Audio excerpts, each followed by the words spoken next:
안녕하십니까. 맥모닝 상담소입니다. 저는 맹경순이고요. 옆에 가톨릭 영성심리 상담소장이신 홍성남 신부님 나와 계십니다. 예, 안녕하세요. 네. 예. 그 왜 한때 그런 얘기 났었죠. 얼마 후면 없어질 직업군 얘기. 그러니까 어떤 사람이 그러더라고요. 갑자기 확 찔리네.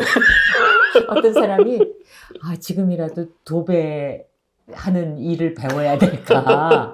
모든 게 다 그 로봇이나 AI로 대체가 될 수 있다. 심지어는 왜 이런 얘기도 있었잖아요. 판검사를 다 AI로 대체해야 그쵸. 치우치지 않는 결정을 내릴 사실 것이다. 뭐 이렇게 그 법 전문 가지고 하는 거니까. 예. 그런데 요즘은 또 챗봇이라고 하나? 챗 GPT? 네. 그 발음하기 어려워요. 예. 이거를 이용하면서 심리적인 안정감을 느낀다. 그리고 필요한 조언을 얻을 수가 있다. 그리고 심지어 겸손하다. 답변이. 그러면은 과연 정말 우리가 기계로 생각했던 AI가 인격적인 관계 내지는 친구가 될 수 있을까, 우리 시대에? 일본의 일본 정확한 걸 히키카모리? 이렇게 은둔형 외톨이. 그런 사람들한테는 AI가 필요해요. 그러니까 사람 만나는 게 두렵고, 사람 때문에 상처받는 게 두려워서 혼자 이렇게 그 은둔형으로 있는 사람들한테는 기계라도 필요해요. 기계라도? 그렇죠. 그러니까 AI는 상처를 주진 않잖아요. 그렇죠. 내가 원하는 답을 주고. 그런 의미에서는 AI가 필요하고, 그리고 단순 직종 같은 경우도 AI가 필요하다고 생각해요. 근데 저는 AI가 뭐가 문제냐 하면은, 요즘 애들이 AI한테 자기 논문을 쓰게 한다는 거예요. 그것도 가능해요. 네.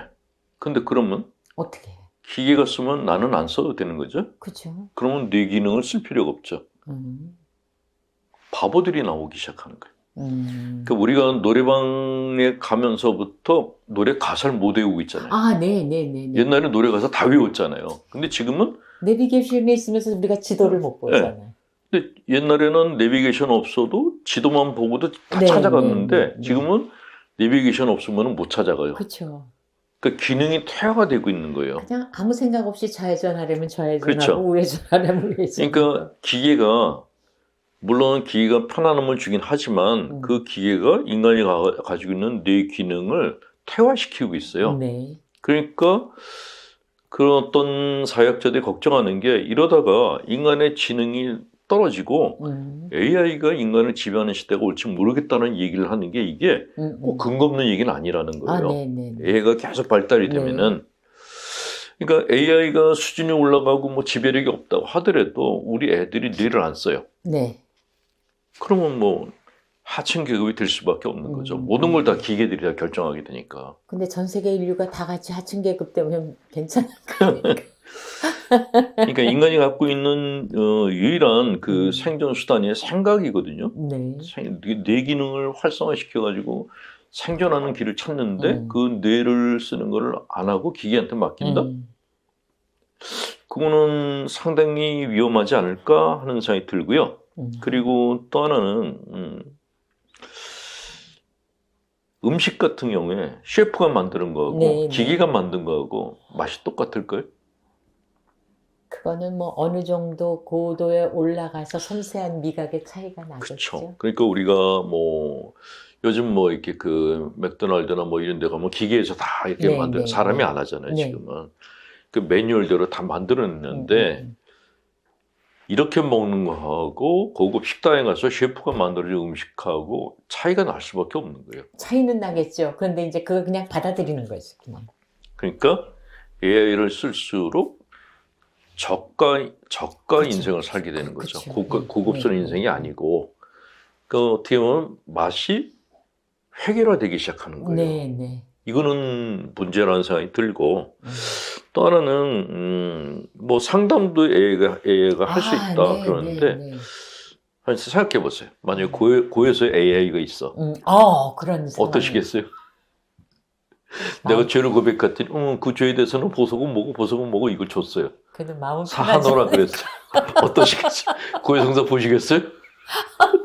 어쩌면 마음이 편하게 느껴지지 그러니까 나를 아는 신부님이 아니고 기계가 앉아서 근데 무섭기도 하고 그러네요. 그럼 뭔지 기계한테 내 걸 다 얘기한다는 게 이게 그러니까 제가 대답은 잘해주는데 네.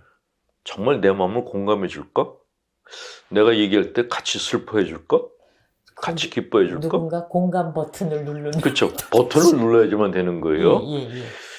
자, AI가 미사를 하고 있어요. 네. 무서워. 그러니까 AI가 점은 쳐줄 수 있어요. 점집같이. 여러 가지 통계를 넣어서. 통계를 넣으니까 오히려 일반 점쟁이들보다 AI 점쟁이가 더 능력이 있을 수 있어요.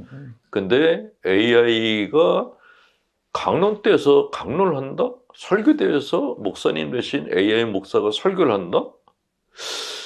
스님 대신에 AI가 불법을 얘기한다? 나 대신 AI를 보내서 미사 참여하게 할 수도 있겠다. 그러니까 이게 그러니까 만약에 이제 입장을 바꿔서 네. 말씀하신 것처럼 네. 신자석에 AI 신자들이 꽉 차 있어. 그러면 미사 집전하는 내가 기분이 어떨까요? 섬찟할 것 같아요. 섬찟하죠. 예. 그러니까 AI가 인간의 역할을 대신해 줄 수 있는 게 분명히 있거든요. 네, 근데 네. 모든 걸 다 할 수는 없다. 그러니까 AI가 만능이다라고 얘기하는 거는 이게 과학 기술 분야이고 이게 인문학적인 그런 분야에 AI가 들어오게 되면은 일단은 인간이 갖고 있는 뇌가 퇴할 가능성이 굉장히 높고 네, 그리고 AI가 아무리 우월한 그런 구조물이라 하더라도 감정 공유는 못 하거든요. 울 수는 있어요. 그냥 눈물 어떤 얘기를 하면은 눈물이 흘리게 만들 수는 있는데 그렇게 흘리는 눈물 보면서 내가 정말 공감이 될까요? 얘가 내 마음을 알아주네 이런 마음이 들까요? 그러니까 어찌 보면 인류 역사는 인간의 감정이 만들어내는 모든 예술과 문화가 그렇죠. 총체적인 집합으로 역사를 만드는데 그러니까 이게 그 AI가 어떤 명작을 똑같이 베낄 수는 있어도 그 화가의 감성을 담고 창작을 하지는 못한다는 거예요. 네. 모사는 가능하다는 거죠. 그러니까 이게 AI가 인류가 진화하는데 진짜 도움이 될 건가? 이거에 대해서는 굉장히 회의적이에요, 저는 사실. 그냥 보조 역할을 하는데 얘네들이 주도적인 그런 역할을 하는 건 아닌 것 같다라는 생각이 드는데 이제는 사람들이 편하니까 자꾸 쓰기 시작하고 그렇죠. 대신 일을 시키는 거예요. 아니 식당에서 로봇이 배달하는데 국그릇을 옮기는데 엎질러서 그러니까 어떤 섬세한 분야에 있어서는 아직은 만약에 이제 섬세한 분야까지 다 한다고 하더라도 그냥 기계죠. 인간이 만드는 거죠. 그러니까 인간은 아니라는 거예요. 근데 그 기계론자들은 이런 기계문이 발달되어 가는 것이 인류에게 좋다고 그러는데 근데 저는 그렇게 생각해요. 그 베네딕토 수도원의 그 생활 수칙을 보면 기도하고 노동하라라고 나와 있어요. 굳이 노동을 왜 해야 되나? 그러니까 노동을 기도만 하면 되지 그러는데 노동을 안 하면은 인간성이 없어져요. 그러니까 내가 뭘 만들고 밥도 만들고 일도 하고 이렇게 노동을 하면서 인간성이 살아나는 것이거든요. 근데 그냥 기도만 하고 잡일은 AI를 다 시켜. 그리고 이게 영적 귀족화된다고 얘기를 해요. 그러니까 진짜 부잣집 만화님 같이 자기 아무것도 안 하고 손에 물 한 방울 안 묻히고 AI를 다 시켜. 근데 만약에 그 AI가 고장이 나면 인류의 재앙이 시작되겠죠. 이게 영구적으로 쓸 수 있는 물건도 아니고 그리고 그 정도로 이렇게 질이 좋은 그 제품들은 하자가 발생했을 때 비용이 엄청 들어가요. 우리가 고급 차를 사면은 부품을 바꾸기가 힘들어요. 이게 좀 싸구려 차들은 어디 가나 부품이 다 있는데 고가품은 정말 외제차를 사면 힘든 게 부품을 못 구한다는 거예요. 근데 AI는 이게 고가품 정도가 아니라 어마어마하게 이게 정밀한 그런 기계잖아요. 그게 만약 고장이 났다 그러면은 아니 그 AI 기계가 다니는데 사람들이 그냥 두지 않고 만약에 AI가 강도를 당했다고 생각해요. 누가 훔쳐갔다? AI 자체를? 누가 망치로 뒤통수를 때려버렸어. 그럼 그거 그냥 고철이 되는 거예요. 너무 손쉽게 그 많은 돈이 날아가 버리는 거예요. 그 손실은 누가 부담할 거예요? 근데 지금 AI의 좋은 것만 계속 얘기하고 있어요. 팔아먹으려고. 근데 단점에 대해서는 아무도 얘기를 안 해. 예. 저는 AI가 필요한데 이게 절대적으로 필요한 건 아니다. 그 웬만한 건 인간이 다 하는 게 좋고 그리고 사람들이 자기 뇌를 쓰지 않으면은 그 역진화가 돼요. 퇴화를 하고 그리고 진화 심리학자들이 얘기를 하는데 진화하지 않는 존재들은 다 사라졌대요. 그러니까 공룡 같은 나중에는 AI만 남고 인간은 다 사라질 거다라는 얘기가 그래서 그런 극단적인 얘기들이 나오는 거죠. 예. 그러니까 우리는 계속 고민도 하고 기뻐도 하고 슬퍼도 하고 그러고 살아야 된다는 얘기죠. 그렇게 할 수 있는 게 인간밖에 없거든요. 예. 자, 또 댓글 몇 개 소개해 드리겠습니다. 일주일 동안 기다리는 게 힘들면서도 신이 납니다. 사이다라고 얘기를 하셨고요. 또 그 댓글로 상담을 하신 분들도 계십니다. 짧으니까 그냥 한번 소개해 볼까요? 남편이 어린 남매를 두고 38년 전에 다른 여자에게로 갔습니다. 내 자신이 조당이라고 생각하고 성당에 안 나갔는데 신부님이 아니라고 하셔서 지금까지 신앙생활 잘하고 있는데 요즘 그 남편이 많이 아프다는 걸 알게 됐습니다. 그래서 죽기 전에 신부님 만나서 고해성사하고 죽을 준비를 잘 하라고 해도 안 가고 있습니다. 그냥 나만 용서해주면 하느님도 용서하시는 걸까요? 이런. 이혼을 한 건 아니네요. 이 정도 됐으면 이혼을 하신 거 아닐까요? 일단 애들 두고 나갔다는 거죠. 네. 근데 38년이 됐으니까 그 상대방 여자도 아마 이혼을 요구해서 이혼을 하시지 않았을까요? 제 짐작입니다. 했겠죠. 네. 아니 버리고 나간 남편한테 왜 매달리고 그래요? 영혼이 불쌍해서 이제 용서받고 이제 하느님 앞에 이제 이런 거를 쓸데없이 착하다고 얘기하는 거예요. 쓸데없이. 이런 쓸데없는 짓 좀 하지 마세요. 그 남편 생각할 그런 시간이 있으면은 애들 챙기세요. 더 불쌍한 사람 챙기고. 나 버리고 떠난 놈이야. 그런 놈 용서를 안 해도 돼요. 그 구원을 받을까 안 받을까 그거 진짜 오지랖이 넓은 거예요. 뭐 그렇게 그냥 오지랖이 넓다고. 아니 아직도 사랑하실 수도 있죠. 사랑은 무슨 개뿔이에요. 날 버린 놈을. 그런 거는 사랑할 필요도 없고 지금 30몇 년 지났으면 자매님도 나이가 많을 거란 말이죠. 그럼 자기 인생이나 챙기세요. 내 인생을 잘 챙겨야지 자식들이 부모 걱정을 안 해요. 지금 자기 인생을 갖다 챙길 때지 무슨 버리고 나간 놈은 그쪽 여자가 알아서 하는 거지. 거기까지 그냥 끼어들라 그래요. 그거는 착한 게 아니라 그거는 정말 컴플렉스예요. 컴플렉스.